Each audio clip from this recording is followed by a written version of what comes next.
Estamos con el siguiente invitado, me refiero a Pablo Cohen, que viene a presentar Los Indomables, su decimoquinto libro, protagonizado por José Mujica y Lucía Topolansky, lo están viendo allí en pantalla, que más allá de que hace muy poquito está a la venta, ha generado una gran repercusión. Gracias por acompañarnos, un gusto recibirte, Pablo. El gusto es mío de estar acá con ustedes, como siempre. Bueno, te decía antes de estar al aire que me encantó el libro, que me sorprendió mucho Lucía, que me parece una mujer brillante y que se desplegó todo su encanto y pudo mostrar toda su esencia luego de este libro, ¿no? Que tan bien lo llevaste a través de entrevistas. ¿Esto hace cuánto que lo venís planeando? Mira, planear te diría que un año justo, o diciembre del año pasado, les propuse en enero de este año hacerlo.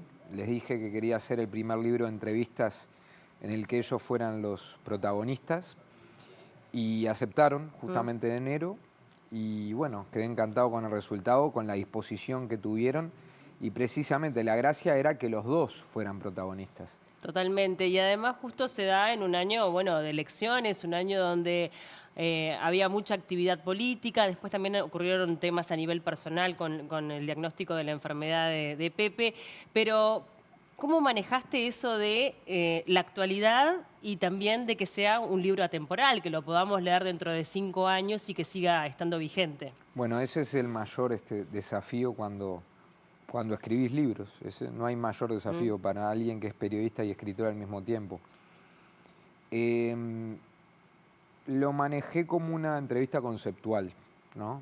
En la que, de perfil, en la que vos vieras la esencia de las personas y encontraras un montón de novedades. De hecho, hay por lo menos 30, 40 novedades en cada capítulo, pero que las novedades lo dijeran como algo que es menos importante que su esencia como personas. Entonces, claro, lo dividí en capítulos, semillas, frutos y raíces. Esa división fue fruto de las charlas que tuvimos. Y las charlas que tuvimos fueron deliberadamente atemporales al principio y deliberadamente temporales al final. O Sí. sea, tuvieron mucho que ver con la actualidad en el último tercio del libro y mucho que ver con la infancia de ellos, con su formación como lectores, con si querés, la niñez acomodada de Lucía Topolansky al principio, luego con toda esa etapa de formación y luego guerrilla, por supuesto represión, cautiverio, incorporación a la vida política, de ser un grupo, cómo pasaron de ser un grupo, si querés, un poco marginal a ser una fuerza, un movimiento, como dicen ellos, que no es un partido, que es más popular que algún partido tradicional. O sea, lo manejé así conceptualmente y dejé que la intuición me guiara y que las repreguntas fueran más importantes que las preguntas.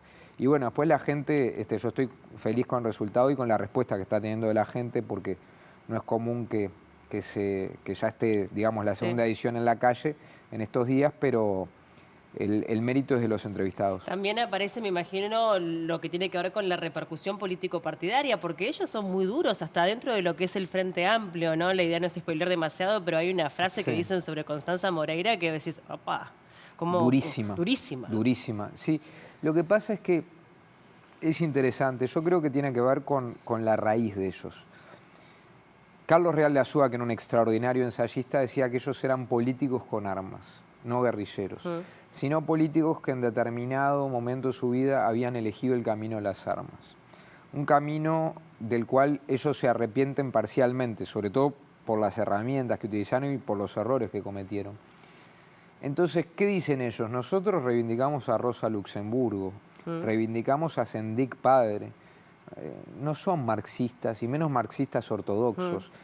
Ni siquiera seguían el modelo del Che Guevara, de Cuba. Sí, sí. Y siempre discutieron y tuvieron una polémica muy fuerte con el comunismo, Sí, con con el el Partido Partido Comunista Comunista. también son muy Con duros, el Partido Comunista son letales, son ¿no, letales. Paula? Entonces, ¿qué pasa? Cuando vos sos un movimiento, por ejemplo, si nosotros quisiéramos militar y dejar de ser Mm. periodistas, nos preguntarían a dónde vamos. Como seguramente a Blanca Rodríguez no le dijeron, usted fue siempre el Frente Amplio. No, no, usted es como es, a dónde quiere ir, Mm. ¿no?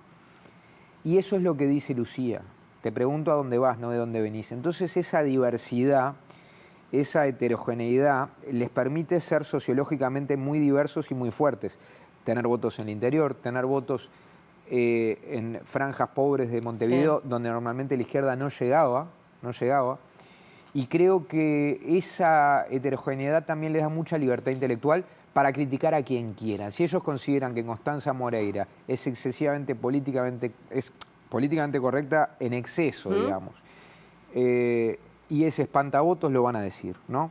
Entonces, y así con todos, con Ojeda, con el Partido Comunista, con COSE, que son realmente muy duros, incluso con personas que compartieron años de protagonismo con ellos. O sea que la libertad intelectual y el sentido crítico creo que no lo perdieron. Y en el caso de él, que viene del herrerismo y tiene un espíritu de caudillo blanco, sin duda. No te puede sorprender esa libertad. El vallismo también está muy presente, ¿no? Muy reivindicado desde el comienzo, desde su mirada, ¿no? Como los fundadores del Uruguay en el que vivimos, ¿no? Algo que nos atraviesa a todos en el ADN. Bueno, ¿no? Maggi decía que somos todos vallistas. Sí. El tema es si lo admitimos o no. Cuando yo te decía que él venía del herrerismo y de que en cierta manera es un caudillo blanco, me refería a sus formas, a que él es culturalmente un caudillo, ¿no? Pero ideológicamente son los dos vallistas. Y eso es muy curioso y también es un mensaje de moderación hacia todo el sistema político. Lo dice Carlos Pañi en el prólogo. Es decir, que dos exguerrilleros reivindiquen como reivindican ellos a Valle y Ordóñez, que fue el padre de la socialdemocracia uruguaya, es una señal de moderación muy poderosa. Y también le termina dando la razón retrospectivamente al doctor Sanguinetti, que dice, si vos sos uruguayo puedes irte un poco hacia la derecha, pero el vallismo te va a decir no te vayas muy a la derecha porque están todas estas reformas sociales históricas, y te puede decir un poco hacia la izquierda. Si te vas muy hacia la izquierda, ¿no? Te va a decir la tradición uruguaya, este es un Estado democrático, republicano y liberal. Entonces, en ese juego de centro, de volver hacia el centro, del cual también hablaba Lacalle Pou hace pocos días cuando decía que la valentía estaba precisamente en encontrar el medio, ¿no? Lo que algunos llaman tibieza, creo que es algo valioso y que la ideología vallista hoy, por más que algunos colorados ortodoxos se enojen, obviamente, Ope Pasquet es vallista, Julio Sanguinetti es vallista, pero está lleno de vallistas en todo el Uruguay. Totalmente. ¿No? Es bien interesante esto de la flexibilidad, ¿no? Que uno lo ve desde el comienzo, cuando por ejemplo hablan de la Iglesia Católica y Pepe dice en un momento, y yo tengo mis diferencias, pero ¿cómo voy a dejar de respetar a una institución que ha trascendido tanto, ¿no? A nivel de fronteras, a nivel de generaciones, que está tan instalado? Eso de, que creo que tal vez se lo han dado los años, ¿no? De entender un poco más las diferentes visiones. Creo que si no tuviera sinceramente esa postura tan abierta, Paula, no hubiera cosechado la cantidad de votos que cosechó a lo largo de los años, sobre todo de las últimas 3 o 4 elecciones. Él, sinceramente, hace toda una reivindicación de los sectores progresistas de la Iglesia y del papel que ha tenido la Iglesia como dadora de cultura en América Latina, de los jesuitas, pero también de los conventuales que los recibieron cuando salieron de la cárcel. Lucía viene de una familia que en parte de padre es más atea, por parte de madre es mucho más católica, pues una familia tradicional, que la familia Saavedra, pero yo creo que él trata de encontrar en el otro la razón. Fíjate que si nos hubieran dicho cuando éramos chicos o cuando no existíamos, digamos, que un ex Tupamaro iba a ser presidente, iba a respetar la Constitución y iba a decir contraculturalmente, contra su propio partido. Hubo gente en la izquierda que mintió para que algunos militares estuvieran más tiempo presos, y yo no estoy de acuerdo con que estén presos fuera de su hogar, no solo los militares, sino nadie que tenga más de 80 años, hubiéramos dicho, no, están locos, ¿no? Y sin embargo lo dice. Entonces, creo que es una apertura con la que uno puede estar de acuerdo o en desacuerdo, pero que en todo caso es una apertura sincera. Totalmente. Más allá, obviamente, de lo que tiene que ver con lo político partidario o con lo político en general a nivel del país, también tocaste la fibra íntima, ¿no? Hablábamos eso de comenzar a hablar también de su infancia, ¿no? Dos infancias bien distintas. En el caso de Lucía, más allá de que se sabe, hay como una idea de que ella lo quiere ocultar, pero quedó bien claro a través de este libro de que ella no reniega de dónde viene, al contrario, ¿no? Es algo que le tocó y de lo que de alguna forma también atribuye su parte de su formación, ¿no? Sin duda, lo que pasa es que o no le habían preguntado, o no había sido protagonista de un libro, o no se había sentido cómoda porque ella es bastante desconfiada y pudorosa para hablar de esos temas. Pero acá reivindica a 3 personas que fueron muy importantes en su vida, que son Juan Saavedra, su tío, que fue quien le transmitió la pasión por la lectura. Ella incluso confiesa ahí que le hubiera gustado ser escritora, ¿no? Sí. Que se desanimó por su se madre. desanimó por culpa de su madre, a quien Sí. también adora, es la Sí, segunda sí, sí. persona. Y la tercera, su abuelo Enrique Saavedra. Una familia fundacional no del Uruguay, sino del Río de la Plata, porque descienden de Cornelio Saavedra. Incluso la Nación dice que descienden de Hernandarias, Sí. ¿no? Hernán, ahí hay toda una historia, porque hay una especulación si el árbol genealógico ahí los toca o no, pero Bien. en todo caso, descienden de Una familia una patricia. familia patricia Sí. fundacional del Uruguay. Ella no reniega para nada. Y te diría que hace toda una evocación de esa infancia en el campo, con misas de gallo, con sus primos. Yo, buscando digamos, en mi archivo personal, encontré una entrevista a su primo hermano, Fernando Saavedra Fajet, que es bisnieto de Figari, y me contaba cómo fue la infancia con Sí. Lucía. Digo, ella no reniega, simplemente a partir de cierto momento elegí este camino. Mi abuelo siempre lo respetó, Sí. porque decía, estemos o no de acuerdo, hay que respetar a quien se la juega. Y después tiene un estilo de vida que es el estilo de vida que eligieron y en el que creen genuinamente, esté uno de acuerdo o no. Ahora, Lucía es una persona que sobre todo de parte de madre tiene ese origen, como otros guerrilleros célebres como Ernesto Guevara de la Serna, Lynch, lo tienen, y no hay que espantarse por eso. Totalmente. Me parece que renunciar a una vida de privilegios para embarcarse en una aventura en la que a mí ese camino no lo comparto, pero digo, es respetable en cuanto es un abandono de la comodidad que se tiene, ¿no? En varias oportunidades como que intentaste llegar a eso de la autocrítica o a buscar si había alguna cuota de arrepentimiento. Ellos estaban muy convencidos también de lo que hacían, ¿no? De alguna forma, ¿vos sentís que lograron dar el brazo a torcer en algún punto y decir, bueno, esta capaz que me equivoqué, lo hubiese hecho de forma distinta? Es interesante porque las dos cosas son ciertas.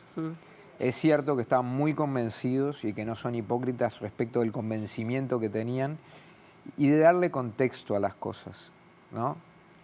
Hay cosas que vos el año que viene, en la misma época que esta, no harías por un cambio de circunstancias. Sí, por el contexto. Punto. Sí, sí. Por el contexto. Y ellos ponen en contexto lo que hicieron. Esto no es justificar, es explicar. Sin embargo, están arrepentidos de la vía y están arrepentidos de muchas cosas de las que nunca habían hablado.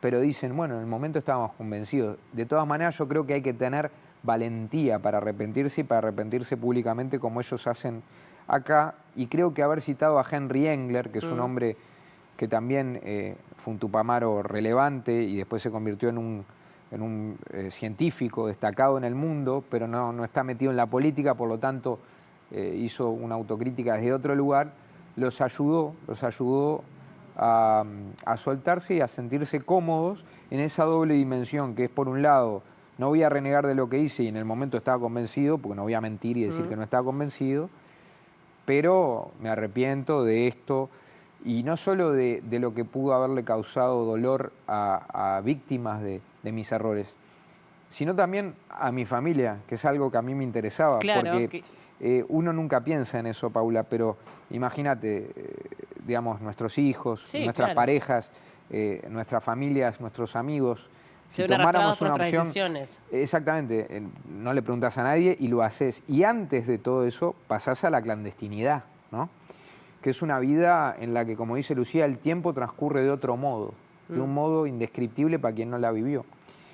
Entonces la familia también sufre. Ni siquiera sabe, me imagino, durante la clandestinidad, si tú estás viva o no. Claro. Estamos hablando de gente que incluso cinematográficamente se hizo cirugías plásticas para no ser reconocida, Sí, tremendo. se hizo cédulas Sí, sí. falsas. Una vida de película en muchos aspectos. Entonces es una doble faz. Convencimiento por un lado y arrepentimiento por otro. Totalmente.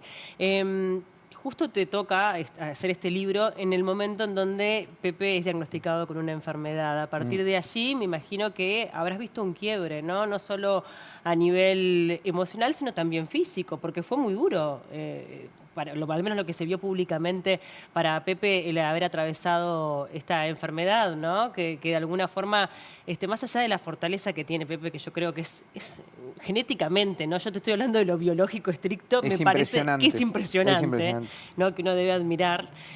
No sé cómo lo viviste vos en esos encuentros, ¿cómo notaste ese quiebre? A mí me impactó muchísimo porque me hubiera impactado que le pasara a alguien de repente de nuestra edad, ¿entendés? Sí.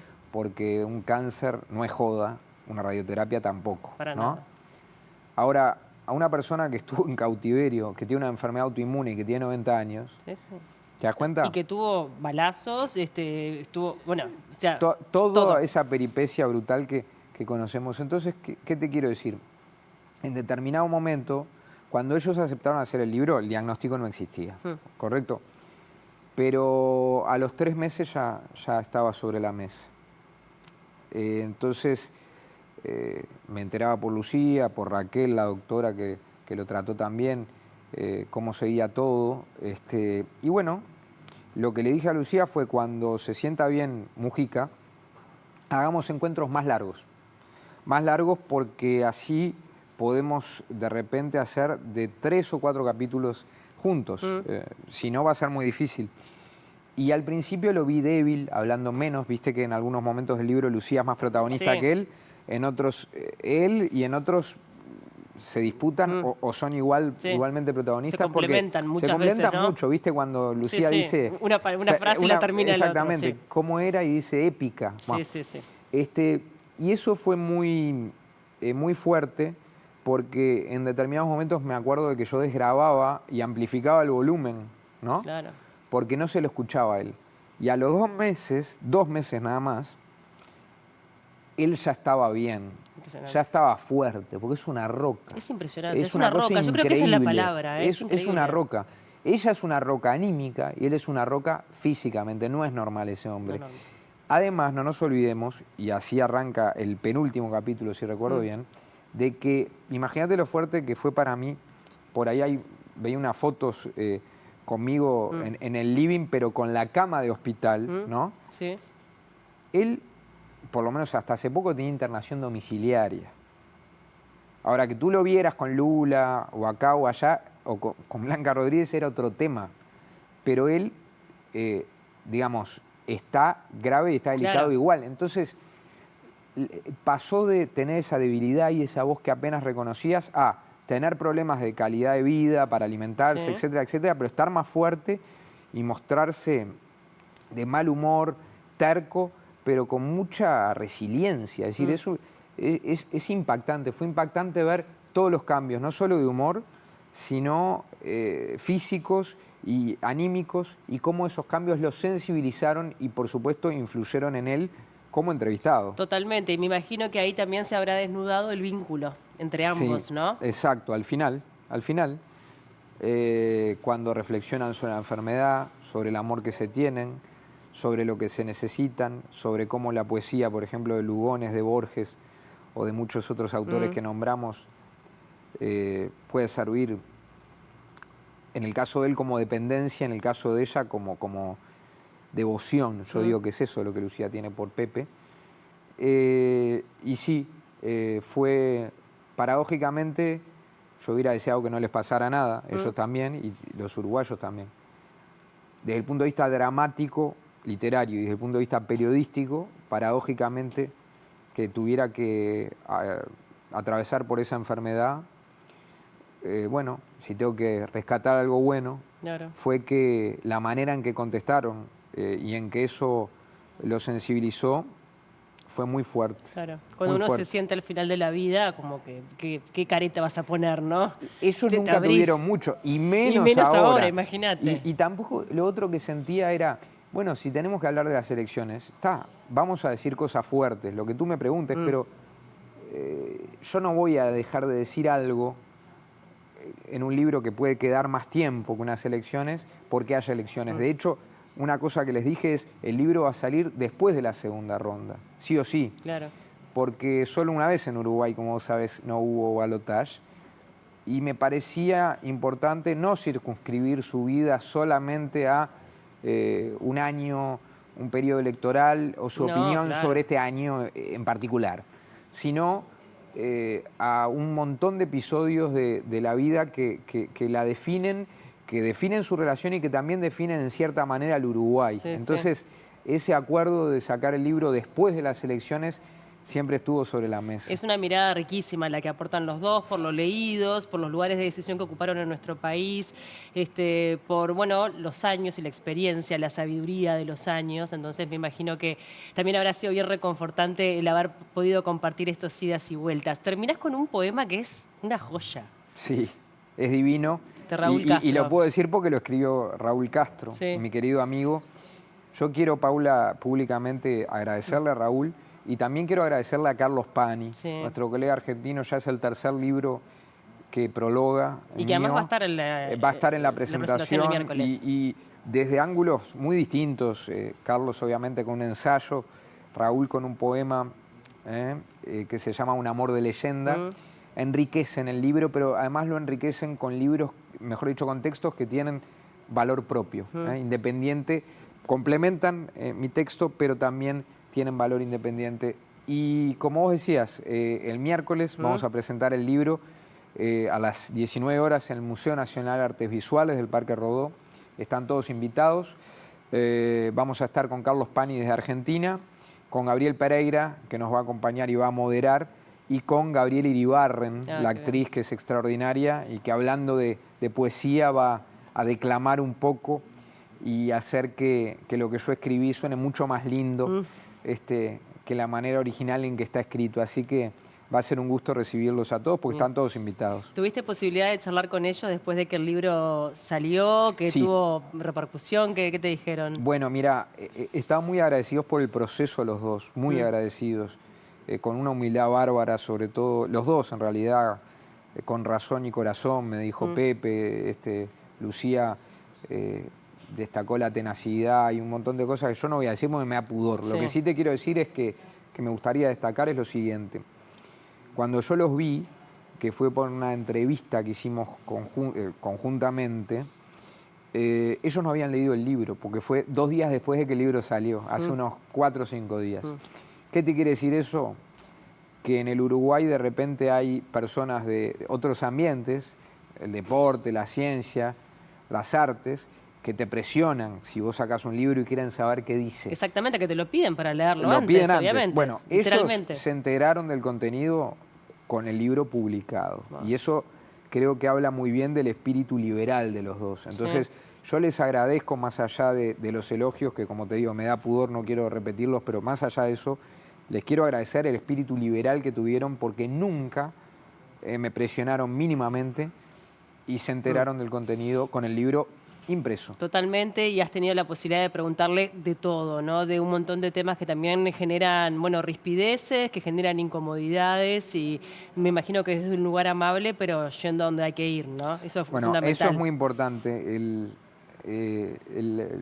periodismo debe ser incisivo, a mi juicio, en las preguntas, ¿no? En el contenido, nunca en la forma. La forma, sin duda. La forma se confunde con prepotencia y pone a la defensiva al entrevistado. Pero no se negocia. Es decir, vos podés admirar a tu entrevistado, respetarlo, pero tenés que ser incisivo porque trabajás para el lector. Y en ese sentido, ellos no solo fueron abiertos, sino que yo a veces los miraba como diciendo, miren que esto va, esto es on the record. Claro. Y no tengo ninguna queja porque no hubo un solo tema en el que yo te pudiera decir, mirá, Paula, acá se fueron al córner, la mandaron al córner, me tiraron 3 o 4 amagues o eludieron la pregunta, para nada. Claro, sabiendo que obviamente esto va a quedar, al ser un libro que es impreso y permanente, ¿no? Exacto. Bueno, ¿la presentación es abierta a todo público para abierta que la gente pueda ir? Abierta a todo público, exactamente, el miércoles a las 7 de la tarde en el Museo Nacional de Artes Visuales. con Gabriel Pereira, con Gabriel Iribarren, con Carlos Pani desde la Argentina, Divino. Museo Nacional de Artes Visuales, Parque Rodó, miércoles a las 19. ¿Y ya estás trabajando en otro libro o no? No, porque... Bueno, no sé, capaz que con una idea en la Bueno, cabeza, algo. eso es otra cosa. Tengo 2 ideas, pero Bien. te juro que este me dio tanta satisfacción y lo terminé hace tan poco que estoy disfrutando de la alegría que te da que esté en la calle, que gente que no conoces, que es lo más lindo, lectores anónimos te escriban para contarte lo que ven, lo que les gustó, lo que no les gustó.